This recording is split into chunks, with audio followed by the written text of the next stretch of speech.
En el libro de Hebreos, la carta a los Hebreos,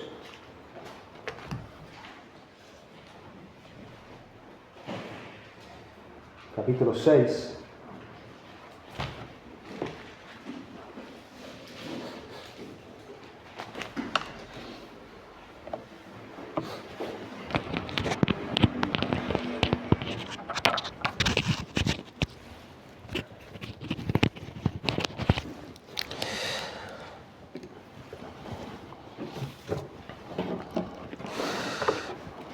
Carta a los Hebreos, capítulo 6, vamos a leer a partir del versículo 9 hasta el versículo 20.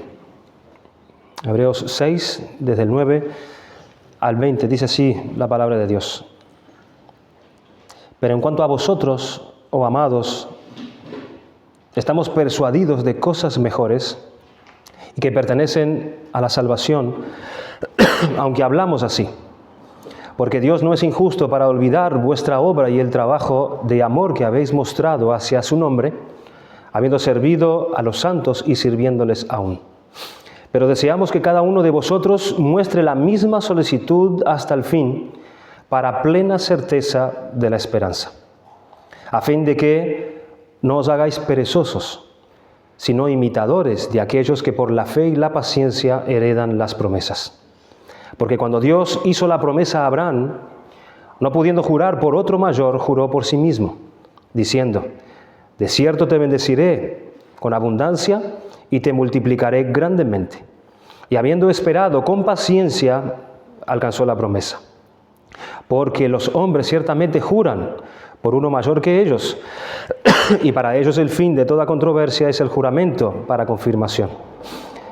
Por lo cual, queriendo Dios mostrar más abundantemente a los herederos de la promesa la inmutabilidad de su consejo, interpuso juramento, para que por dos cosas inmutables, en las cuales es imposible que Dios mienta, tengamos un fortísimo consuelo los que hemos acudido, para asirnos de la esperanza puesta delante de nosotros, la cual tenemos como segura y firme ancla del alma, y que penetra hasta dentro del velo, donde Jesús entró por nosotros como precursor, hecho sumo sacerdote para siempre, según el orden de Melquisedec. Hermanos, uno de los asuntos más asustadores de la Biblia es el asunto de la apostasía. Es el asunto de la apostasía. Nosotros vemos en la Biblia casos de personas que andaron por algún tiempo con el Señor, que estuvieron presentes por algún tiempo allí mismo en el cuerpo de Cristo, pero después simplemente lo abandonaron todo, lo dejaron todo. Y muchos hasta se convirtieron después en duros adversarios de la fe cristiana. Nosotros conocemos primeramente, o uno de los casos más conocidos en la Biblia, el caso de Judas Iscariote, ¿verdad? Alguien que anduvo durante tanto tiempo con Cristo, a lo largo de 3 años y medio.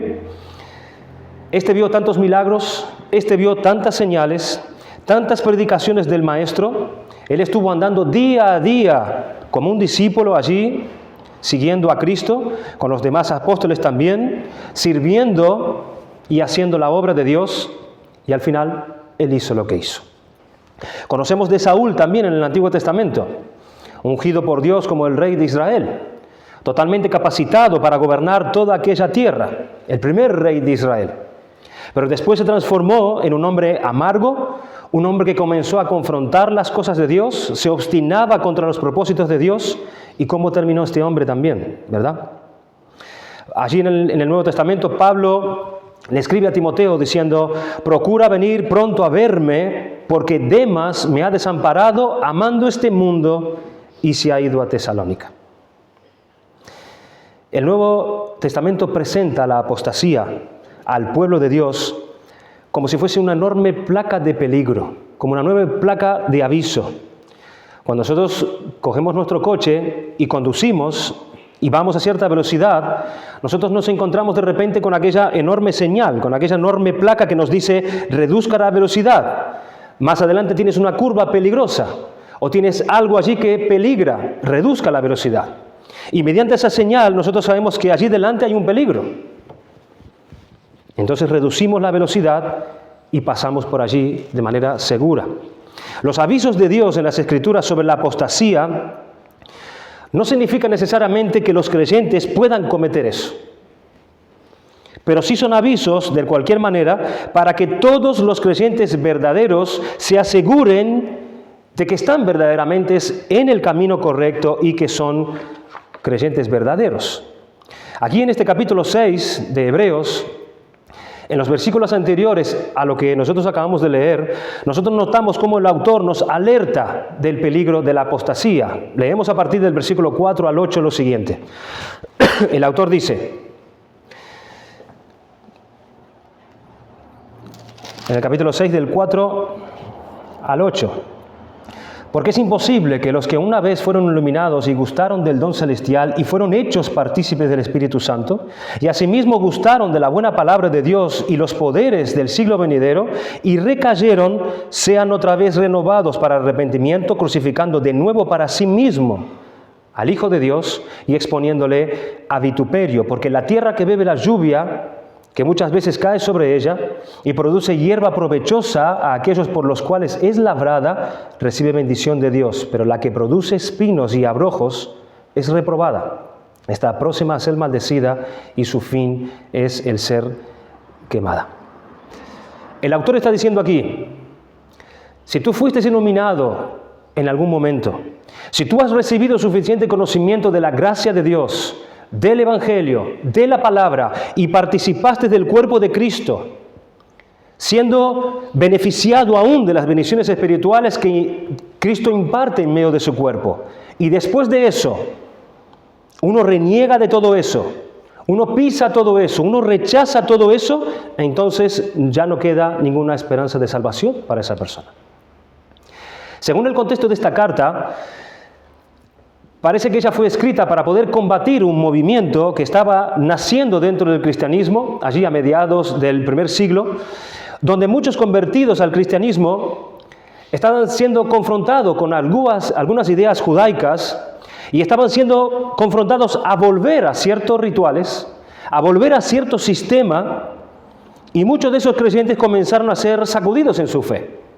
Porque aquellos predicadores decían, miren, esa fe cristiana que ustedes están siguiendo, ella es muy resumida, ella es muy simple, ella está totalmente despojada de todas esas grandiosidades del pasado, cosas que adornaban a nuestra religión, como el templo, como los sacerdotes, como sus vestimentas. Tenemos los sacrificios, los rituales, y resulta que ustedes no tienen nada de eso.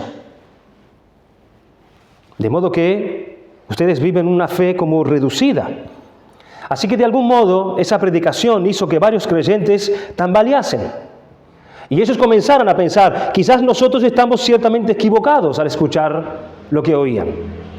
Quizás debiéramos volver al judaísmo y volver a participar de todos esos rituales y esas formas otra vez.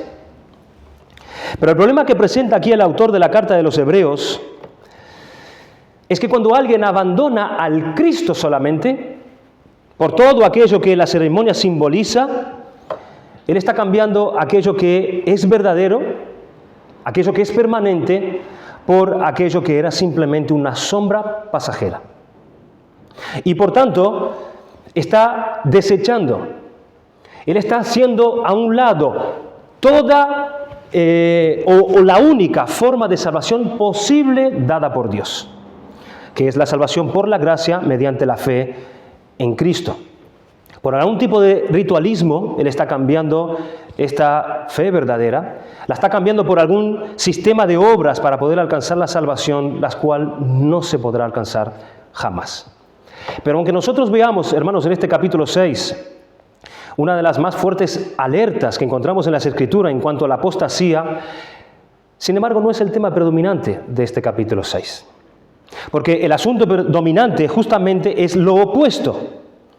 Porque lo que predomina en este capítulo verdaderamente es la gran afirmación que se nos da, que el autor da, acerca de la seguridad de la salvación. Eso es lo que predomina en este capítulo. El tema de la seguridad de la salvación, de cómo nosotros podemos tener, como dice el versículo 11, plena certeza de la esperanza.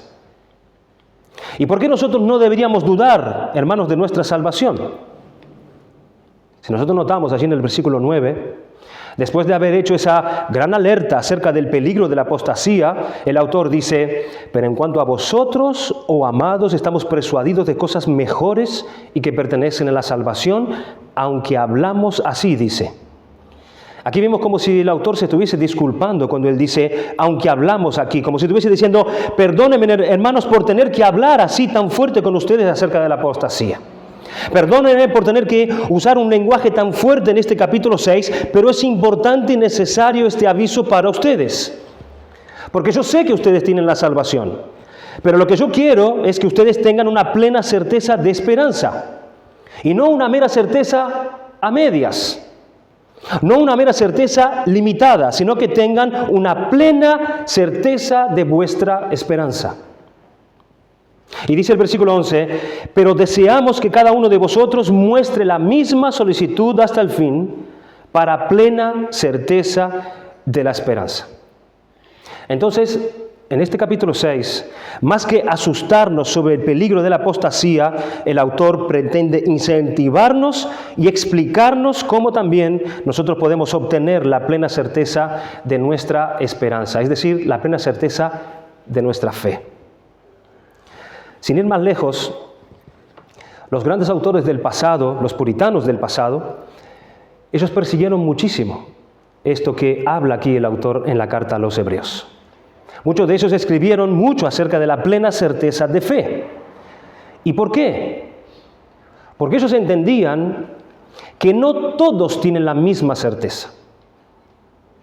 No todos tienen la misma certeza. Y esto es algo que nosotros vemos reflejado aún en nuestra propia confesión de fe, allí en el capítulo 17, acerca de la perseverancia de los santos. Allí lo podemos ver. Que ni todos tienen la misma certeza de su salvación. Como que hay niveles, pero que es posible, sí, que en esta vida nosotros lleguemos a este máximo nivel, que podamos llegar a tener esta certeza completamente, que el autor llama aquí de plena certeza de la esperanza. Y esto debería ser, hermanos, la meta de cada creyente, porque ningún creyente debería contentarse con una media certeza, o con una certeza débil, con una certeza frágil o con una certeza inicial, sino que todos deberían buscar la plena certeza de esperanza. Y esto no es otra cosa que la plena certeza de la presente y futura salvación.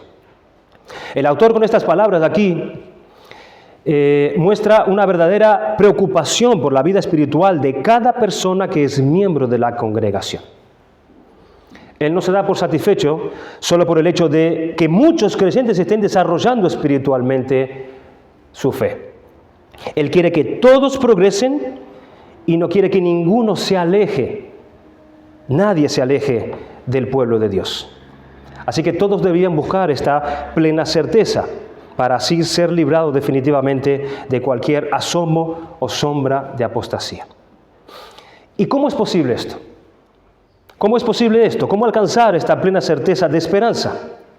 Aquí en este texto nosotros tenemos 3 informaciones que nos son dadas, que si nosotros las practicamos, si nosotros ponemos eso por obra, nosotros podemos llegar a tener plena certeza de nuestra esperanza. Y las 3 son sumamente importantes. Y las encontramos en los versículos del 9 al 12. Así que volvamos a leer, hermanos, estos versículos. No está de más. Dice, versículo 9, pero en cuanto a vosotros, oh amados, estamos persuadidos de cosas mejores y que pertenecen a la salvación, aunque hablamos así. Porque Dios no es injusto para olvidar vuestra obra y el trabajo de amor que habéis mostrado hacia su nombre, habiendo servido a los santos y sirviéndoles aún. Pero deseamos que cada uno de vosotros muestre la misma solicitud hasta el fin, para plena certeza de la esperanza, a fin de que no os hagáis perezosos, sino imitadores de aquellos que por la fe y la paciencia heredan las promesas. Ustedes saben cuál es la frase, cuál es el eslogan que la fe reformada define lo que es la seguridad de la salvación. ¿Cuál es el punto, el último punto de los 5 puntos de Calvino? ¿O cuál es el tema de ese capítulo 7 de nuestra confesión de fe? La perseverancia de los santos. La perseverancia de los santos. ¿Por qué los reformadores quisieron asociar la seguridad de la salvación con la perseverancia de los santos? ¿Por qué no lo llamaron en la confesión de fe simplemente la seguridad de la salvación o la certeza de esperanza, como encontramos en este texto? Pero ellos prefirieron llamarla perseverancia de los santos. ¿Por qué? Porque los reformadores jamás quisieron dar la impresión que las cosas eran meramente automáticas. De que una vez que tú has sido elegido, tú serías salvo de una manera u otra. Una vez que Jesús murió por tus pecados, da igual si perseveras o no, ya estás dentro del barco, da igual cómo vivas. Serás salvo. Punto final.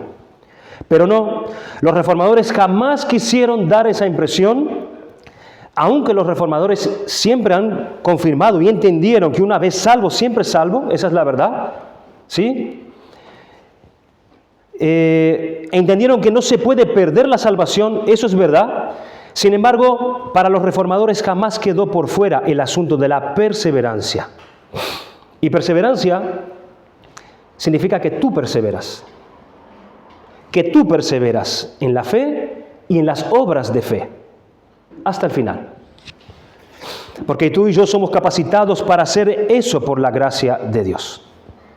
Dice en Filipenses capítulo 2, versículos 12 y 13, por tanto, amados míos, como siempre habéis obedecido, no como en mi presencia solamente, sino mucho más, ahora en mi ausencia, ocupaos en vuestra salvación con temor y temblor. Ese es el mandamiento de Dios para ti y para mí. Desenvuelvan la salvación de ustedes. Nada de pereza, nada de cualquier forma.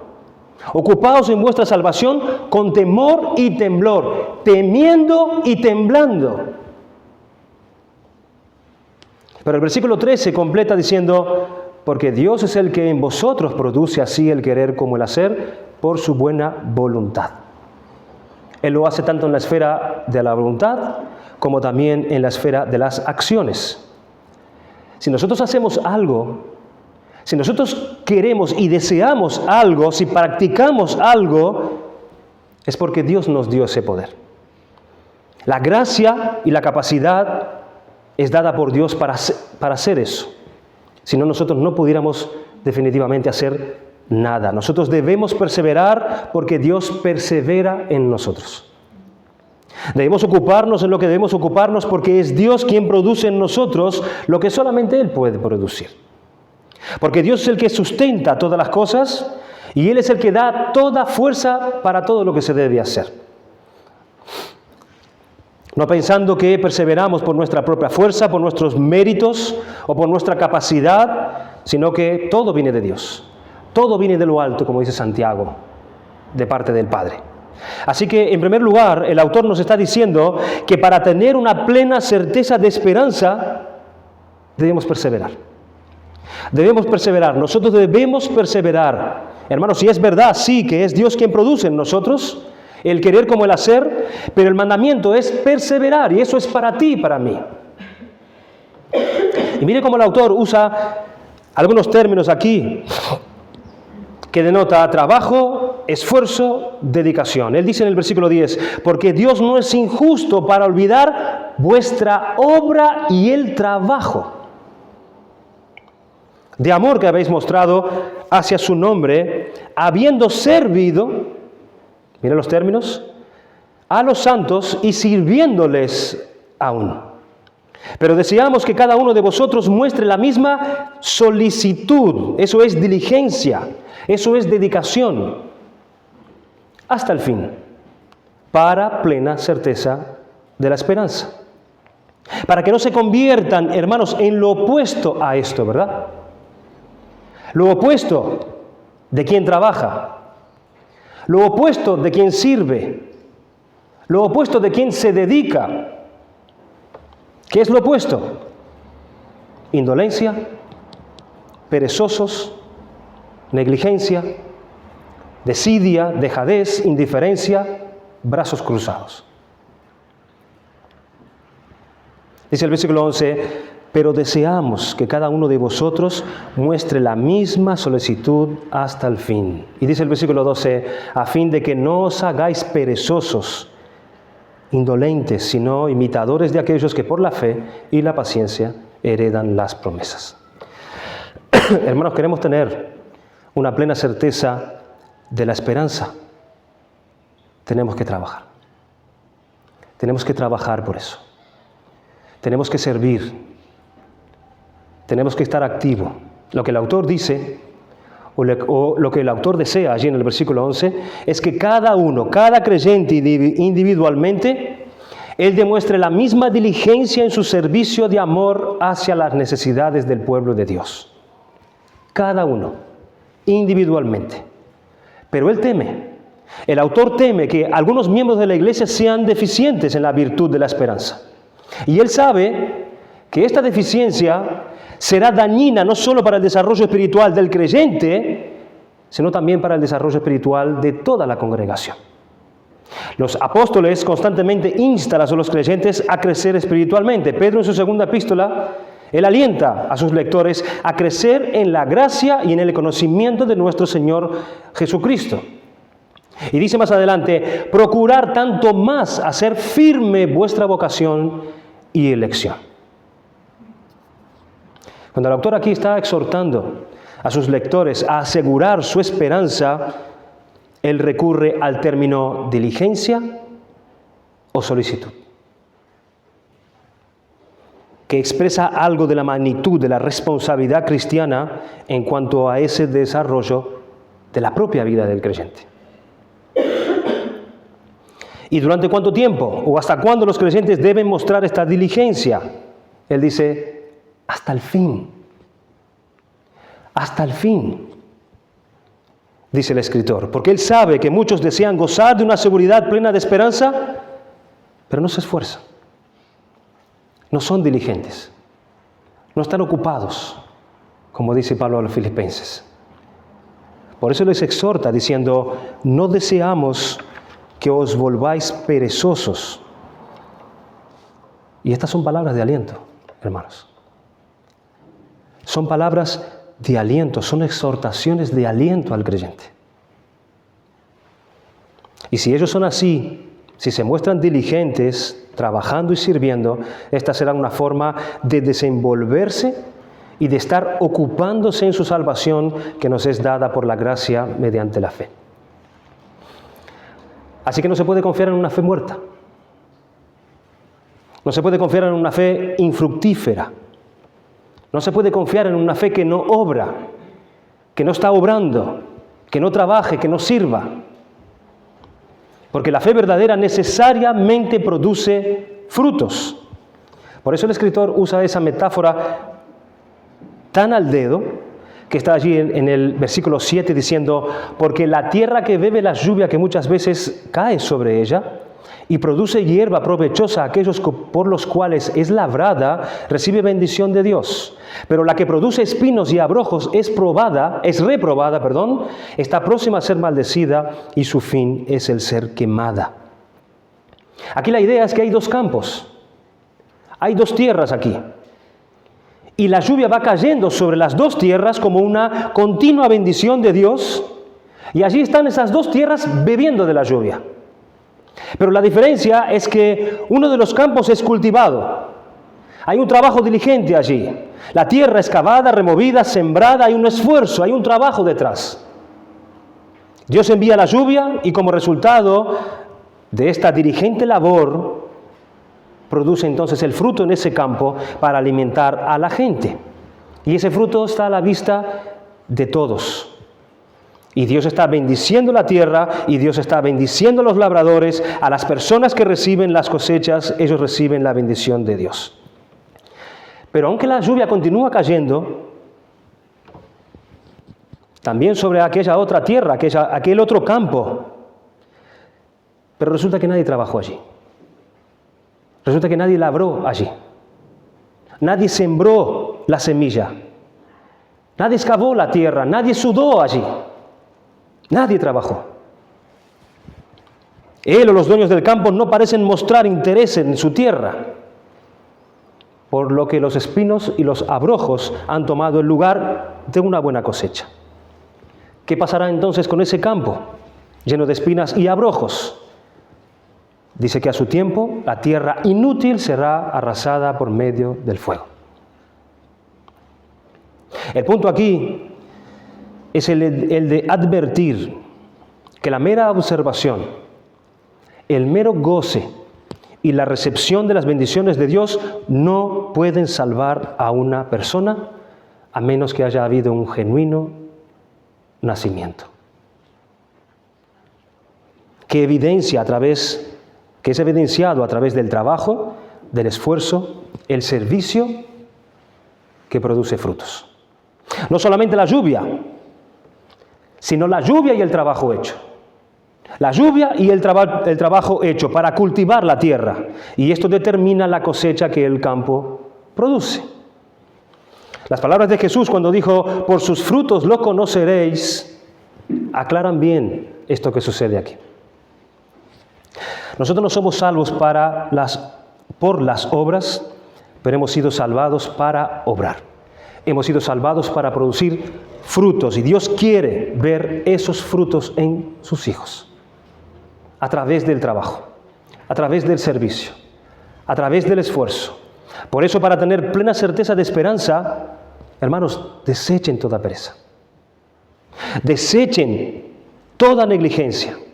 Desechen la indolencia en sus vidas y trabajen mucho para el reino de Dios. Trabaja mucho para la causa de Cristo y envuélvete totalmente en las cosas de Dios y busca efectivamente vivir de acuerdo a lo que nosotros estamos viendo en su palabra. No pensemos que estas cosas nos van a salvar, porque nosotros ya somos salvos. Ya somos salvos por Cristo. Y como salvos tenemos el privilegio de producir estas cosas. Y cuanto más se produzcan, más seguridad tendremos de nuestra esperanza, de nuestra fe, de nuestra salvación. Pero el autor nos da un motivo, otra razón más, para tener plena certeza y plena esperanza. Le leemos allí en el versículo 13, porque cuando Dios hizo la promesa a Abraham, no pudiendo jurar por otro mayor, juró por sí mismo, diciendo, de cierto te bendeciré con abundancia y te multiplicaré grandemente. Y habiendo esperado con paciencia, alcanzó la promesa. Porque los hombres ciertamente juran por uno mayor que ellos, y para ellos el fin de toda controversia es el juramento para confirmación.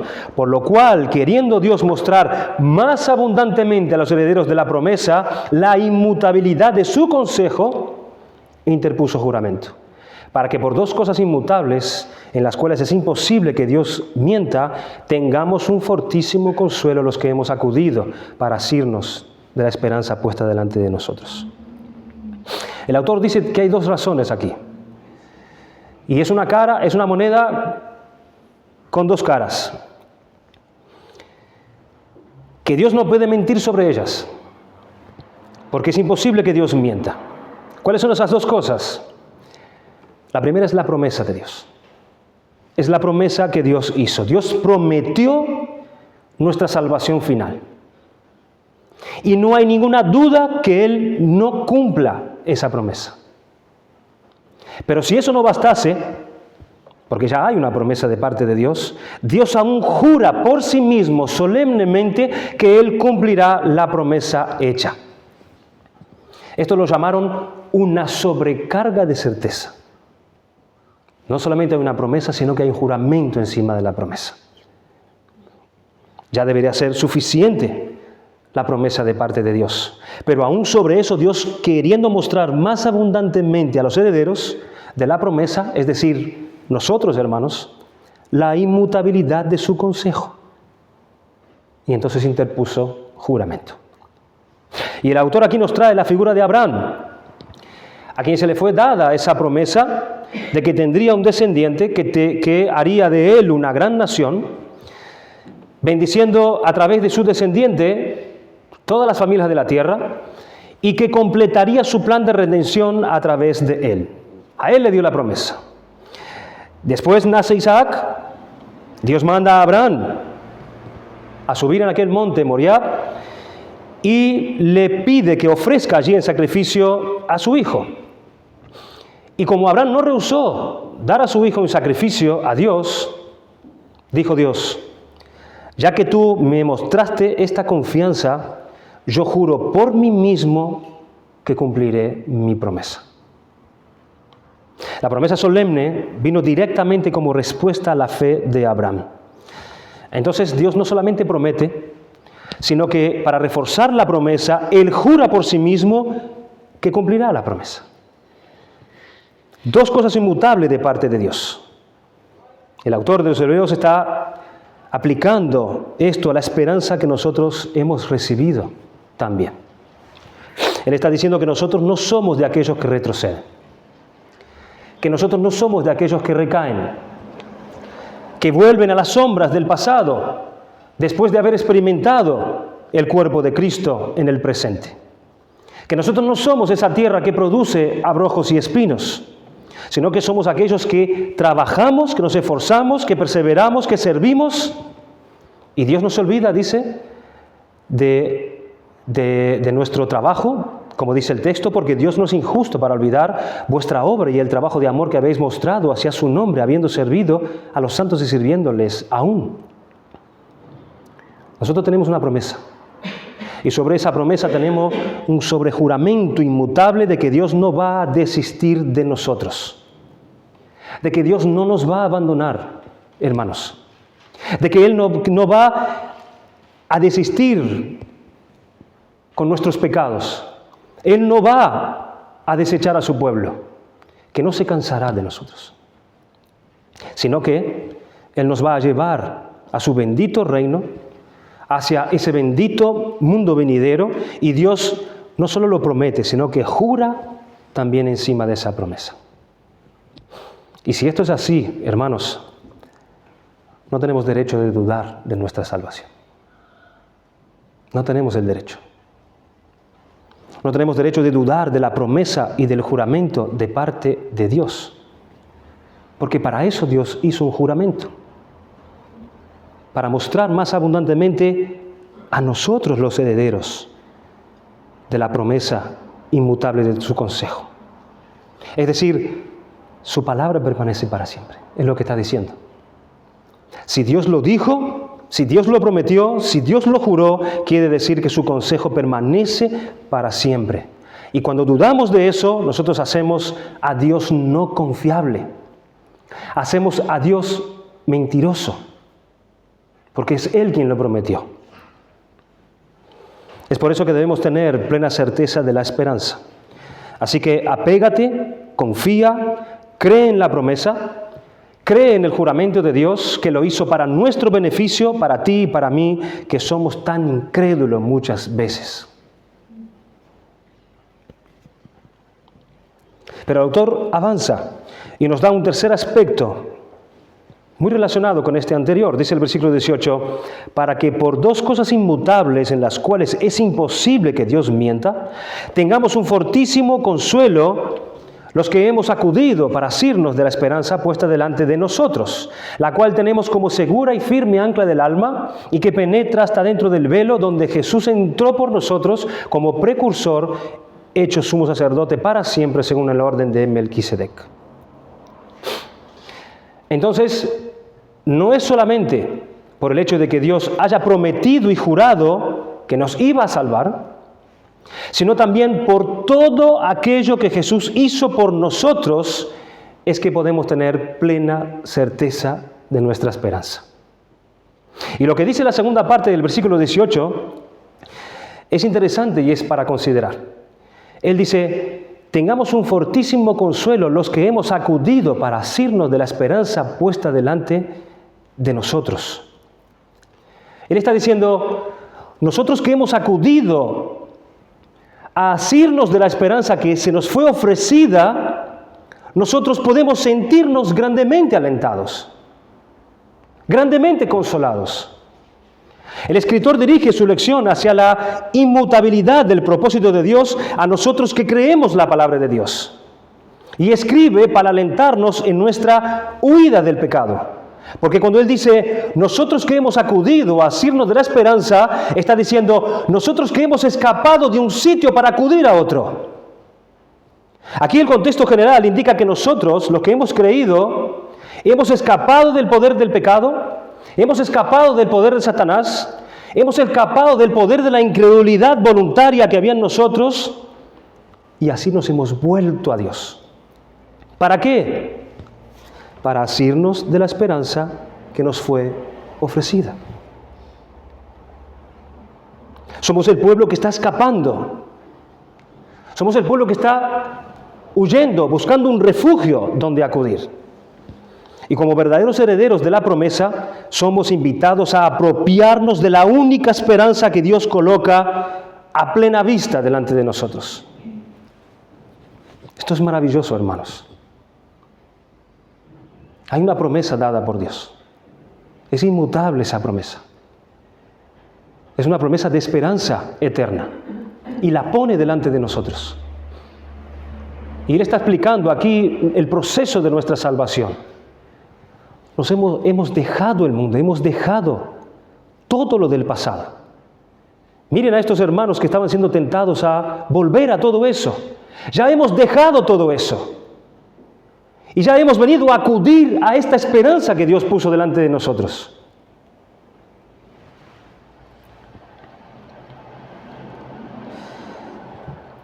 Y ahora el autor usa una ilustración aquí de las más hermosas, de las más impresionantes para darnos un deslumbre de la grandiosidad de la obra de Cristo hecha a favor de ti y de mí. Hablando de la esperanza, él dice en el versículo 19, la cual tenemos como segura y firme ancla del alma y que penetra hasta dentro del velo. Después de analizar la absoluta confiabilidad de la promesa de Dios al creyente, ahora él pasa a explicar qué significa la esperanza, el significado de esa esperanza. La esperanza, dice el escritor, es como un ancla que da estabilidad y que da seguridad al alma. La imagen propuesta es muy descriptiva aquí, porque el autor pinta el cuadro de una barca que está siendo sacudida por las olas, pero está mantenida en un sitio por un ancla que se aferra al fondo del mar. ¿Cómo funciona? ¿Y para qué sirve un ancla, hermanos? ¿Por qué es importante o tan importante un ancla en un barco? Yo busqué una definición en internet de lo que es y la importancia de un ancla, y creo que esta es la mejor. Dice, un ancla es un dispositivo que se utiliza para evitar que un barco se desvíe debido al viento o las corrientes. Las anclas funcionan hundiéndose en el fondo del océano o del fondo del río, del lago, debajo de su embarcación y agarrándose y escarbando en la superficie allí. A medida que el viento y las olas mueven tu embarcación, el ancla se mantiene, reforzando su agarre y creando una resistencia en la cuerda. No existe un barco sin ancla. Es un instrumento de primera necesidad. Sería una gran imprudencia salir en una embarcación sin tener ancla. Hermanos, así el alma del hombre, cuando es sacudida por los vientos de la duda, ¿verdad?, tiene un ancla segura de esperanza firmemente arraigada en Cristo. En Cristo. Esta ancla le da estabilidad al alma del hombre. Y esta estabilidad a la que habla aquí lo incluye todo. Lo incluye todo, es decir, la totalidad de la vida interior del hombre. Con sus poderes de la voluntad, la razón y su emoción. Esta esperanza es el ancla. El ancla del alma, que es el barco. Esa es la imagen que nos quiere dar el autor. Que en medio de las pruebas, en medio de las tentaciones, de las luchas, de las incredulidades, los pecados, las dudas, dice el autor, es segura y firme. Es el ancla del alma. Hay un instrumento de seguridad de parte de Dios, proyectado específicamente para cada uno de nosotros, para que nuestros barquitos, hermanos, no se pierdan. para que nuestra alma no se pierda, para que ella continúe firme en el camino del Señor. Y esa ancla es la esperanza, es la propia esperanza. Pero el autor cambia rápidamente de metáfora. Se esperaría que él pudiera ampliar un poco más este tema del ancla del barco, ¿verdad? ¿Cómo funciona? Pero lo cierto es que los herederos del Antiguo Testamento, los hebreos, del Antiguo Testamento y los judíos del siglo I, ellos sentían gran aversión por el mar. Esto se ve en el hecho que la palabra ancla no aparece en ningún lado del Antiguo Testamento. En ningún lado. Y solamente 4 veces en el Nuevo Testamento. Una es en este pasaje y las otras 3 simplemente es para relatar los naufragios del apóstol Pablo, allí en el capítulo 27, 30 y 40. El autor deja a un lado esta idea de navegación de barcos, pero él continúa con la idea de ancla. Continúa con la idea de ancla. Él dice que esta ancla del alma, que es segura y firme, dice que penetra hasta dentro del velo. Los destinatarios de la epístola a los hebreos estaban mucho más familiarizados con el culto del tabernáculo y del templo. Ellos conocían cómo estaba construido el santuario y la terrible cláusula que había de no entrar al santuario interior que estaba detrás del velo. Eso sí tenía un significado para ellos. Ellos sabían que detrás del velo estaba Dios. Allí estaba la presencia de Dios. Y nadie podía entrar. Y ese velo significaba una barrera impenetrable. Pero el autor explica que esa ancla que sostiene nuestra alma no está anclada allí en el fondo del mar, sino que está dentro del lugar santísimo. Pero esta explicación no estaría completa sin mencionar lo que él dice allí en el versículo 20, donde Jesús entró por nosotros como precursor, hecho sumo sacerdote para siempre según el orden de Melquisedec. Estas palabras traerían seguramente inmediatamente a la memoria de los lectores del día de la expiación. Automáticamente ellos asociarían esto con el día de la expiación, cuando el sumo sacerdote entraba allí delante de la presencia de Dios una vez al año. Y el punto aquí es que nuestra esperanza descansa en lo que hizo Jesús. De eso se trata. Nuestra esperanza descansa en lo que hizo Jesús, que Él ha entrado en el santuario interior y allí Él clavó el ancla de nuestra alma. Así como un ancla yace sin ser vista en el fondo del mar, así nuestra esperanza permanece sin ser vista en el altísimo cielo mismo. Porque el lugar santísimo aquí en la tierra, hermanos, ya no existe más. El templo ya no está, el tabernáculo tampoco, ya no existe más. El lugar santísimo es el mismo trono de Dios en los cielos. Allí a la diestra de la majestad de las alturas y como sumo sacerdote, como el Rey eterno, como el Rey de gloria, Él entró en los cielos y clavó allí nuestra ancla firme y segura. El ancla de nuestra esperanza tiene su absoluta seguridad en que Jesús, en su forma humana, ahora glorificada, ha entrado al mismo cielo. Y Él ha entrado al cielo en su humanidad como garantía de que también nosotros entraremos con Él. Por eso dice que Él es nuestro precursor. Y la palabra precursor significa iniciador, pionero, alguien que va adelante. Un sumo sacerdote arónico ocupaba el cargo de sumo sacerdote simplemente por un periodo de tiempo determinado. Jesús lo ocupa para siempre. Para siempre. El sumo sacerdote entraba en el lugar santísimo una vez al año. Jesús está en el cielo para siempre. Dado que Jesús vive para siempre, Él tiene un sumo sacerdocio perpetuo. Él está allí, a la diestra de Dios, intercediendo por su pueblo de manera eterna.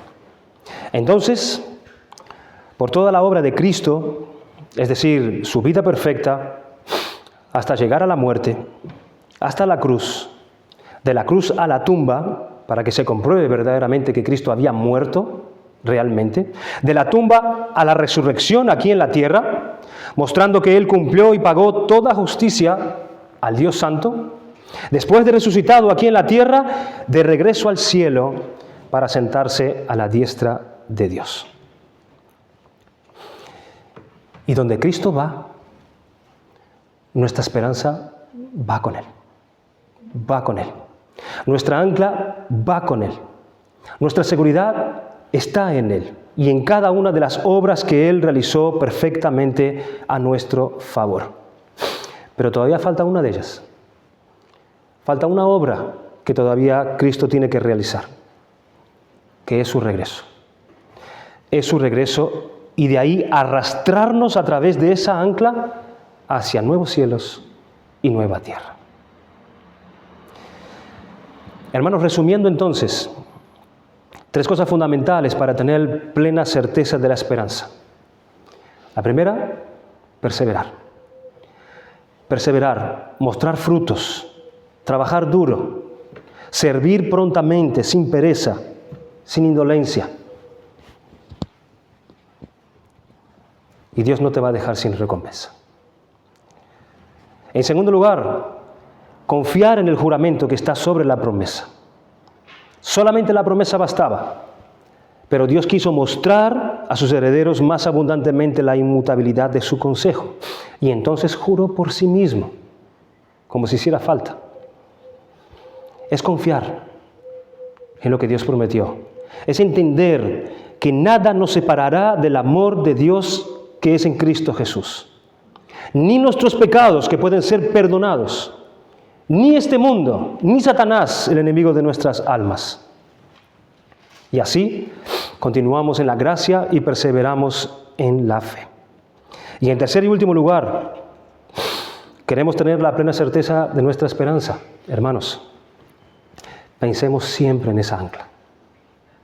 Pensemos siempre en esa ancla. Acordémonos siempre de esa ancla, de toda esa obra perfecta y detallada que Jesús hizo para llevarnos hasta el lugar santísimo. Nuestra alma está sujeta a Cristo a través de esa ancla.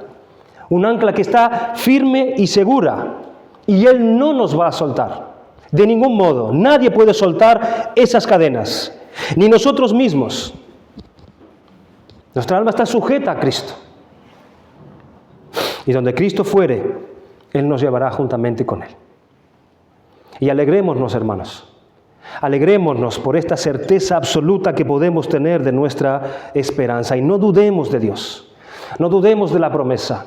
No dudemos del juramento, ni dudemos de los méritos de Cristo para nuestra eterna salvación. Sino que trabajemos y sirvamos para la gloria del Señor. Amén. Vamos a dar gracias al Señor por su palabra.